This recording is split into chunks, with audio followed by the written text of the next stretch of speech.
राधा वल्लभ श्री हरिवंश। आइए जानते हैं ऋषि पंचमी व्रत की संपूर्ण कथा। आज ऋषि पंचमी का व्रत किया जाएगा और यह व्रत करने से सभी प्रकार के स्त्री पुरुष जन्म दोष, अनजाने पाप, मासिक अशुद्धि से हुए अपराध शुद्ध हो जाते हैं। शास्त्रों में कहा गया है कि यदि स्त्रियां मासिक धर्म आदि की अशुद्धि में जाने अनजाने में किसी नियम का उल्लंघन कर देती है तो उसका प्रायश्चित ऋषि पंचमी व्रत से हो जाता है। भाद्रपद मास के शुक्ल पक्ष की पंचमी तिथि को ऋषि पंचमी कहा जाता है। यह व्रत विशेषकर स्त्रियों के लिए ऋषि मुनियों के प्रति श्रद्धा और अपने अज्ञानवश हुए दोषों को शुद्ध करने का दिन है। अगर इस दिन व्रत रखकर ऋषि पंचमी व्रत की कथा सुनते या पढ़ते हैं तो सभी कष्टों से मुक्ति मिलती है और व्यक्ति जन्म मरण के बंधन से मुक्त हो जाता है। आइए ऋषि पंचमी व्रत की संपूर्ण कथा जानते हैं। युधिष्ठिर ने प्रश्न किया कि हे देवस, मैंने आपके श्री मुख से कई व्रतों को श्रवण किया है, अब आप कृपा करके पापों को नष्ट करने वाला कोई उत्तम व्रत सुनाएं। राजा के वचन को सुनकर श्री कृष्ण जी बोले, हे राजेंद्र, अब मैं तुमको ऋषि पंचमी का उत्तम व्रत की कथा सुनाता हूँ, जिसको धारण करने से समस्त पापों से छुटकारा मिलता है। पूर्व समय में वृत्तासुर का वध करने के कारण देवराज इंद्र के उस पाप को 4 स्थानों पर बांट दिया गया। पहला अग्नि की ज्वाला में, दूसरा नदियों के बरसाती जल में, तीसरा पर्वतों में और चौथा स्त्री के रज में। उस रजस्वला धर्म में जाने अनजाने उससे जो भी पाप हो जाते हैं उनकी शुद्धि के लिए ऋषि पंचमी व्रत करना उत्तम है। श्री कृष्ण जी कहते हैं कि यह व्रत समान रूप से चारों वर्ण की स्त्रियों को करना चाहिए। इसी विषय में एक प्राचीन कथा का वर्णन करता हूँ।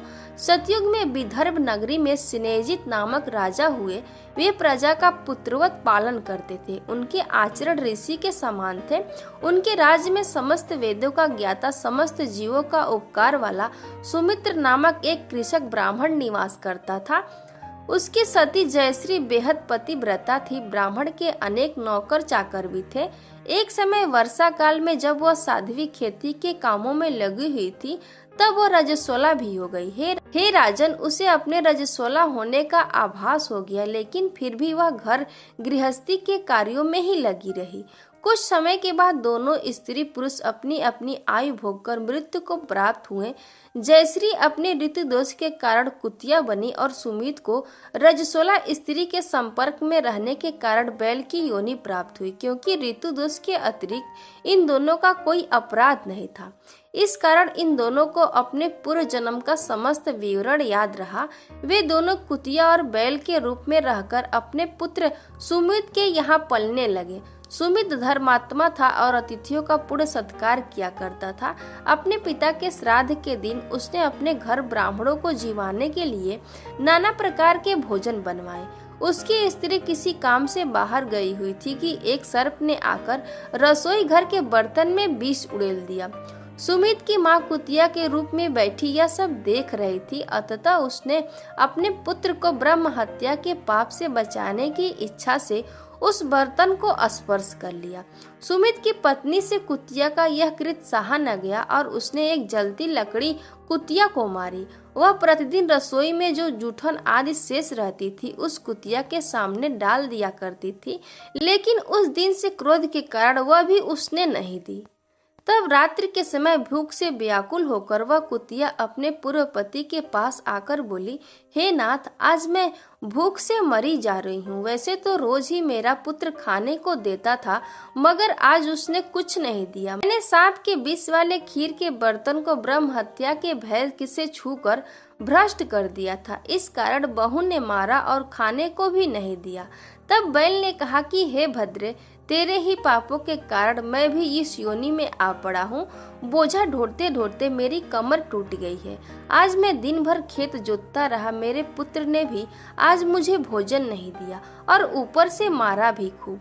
मुझे कष्ट देकर श्राद्ध को व्यर्थ ही किया है। अपने माता पिता की इन बातों को उनके पुत्र सुमित ने सुन लिया। उसने उसी समय जाकर उनको भरपेट भोजन कराया और उनके दुख से दुखी होकर वन में जाकर उसने ऋषियों से पूछा कि हे स्वामी, मेरे माता पिता किन कर्मों के कारण इस योनि को प्राप्त हुए हैं और किस प्रकार उससे छुटकारा पा सकते हैं। सुमित के इन वचनों को श्रवण कर स्वरतपा नामक महर्षि दया करके बोले, पूर्व जन्म में तुम्हारी माता ने अपने स्वभाव के कारण रजस्वला होते हुए भी घर गृहस्थी की समस्त वस्तुओं को स्पर्श किया था और तुम्हारे पिता ने उसको स्पर्श किया था। इसी कारण वे कुतिया और बैल की योनि को प्राप्त हुए। तुम उनकी मुक्ति के लिए ऋषि पंचमी का व्रत धारण करो।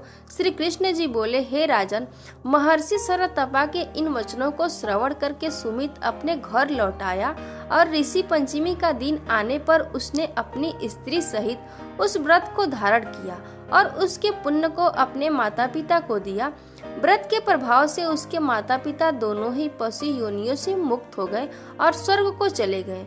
जो स्त्री इस व्रत को धारण करती है वह समस्त सुखों को पाती है। ये कथा आपको कैसी लगी कमेंट बॉक्स में जरूर बताइएगा। अगर अच्छी लगी तो एक लाइक और शेयर जरूर कीजिएगा। ऐसे ही जानकारी के लिए हमारे चैनल पर बने रहें। राधे।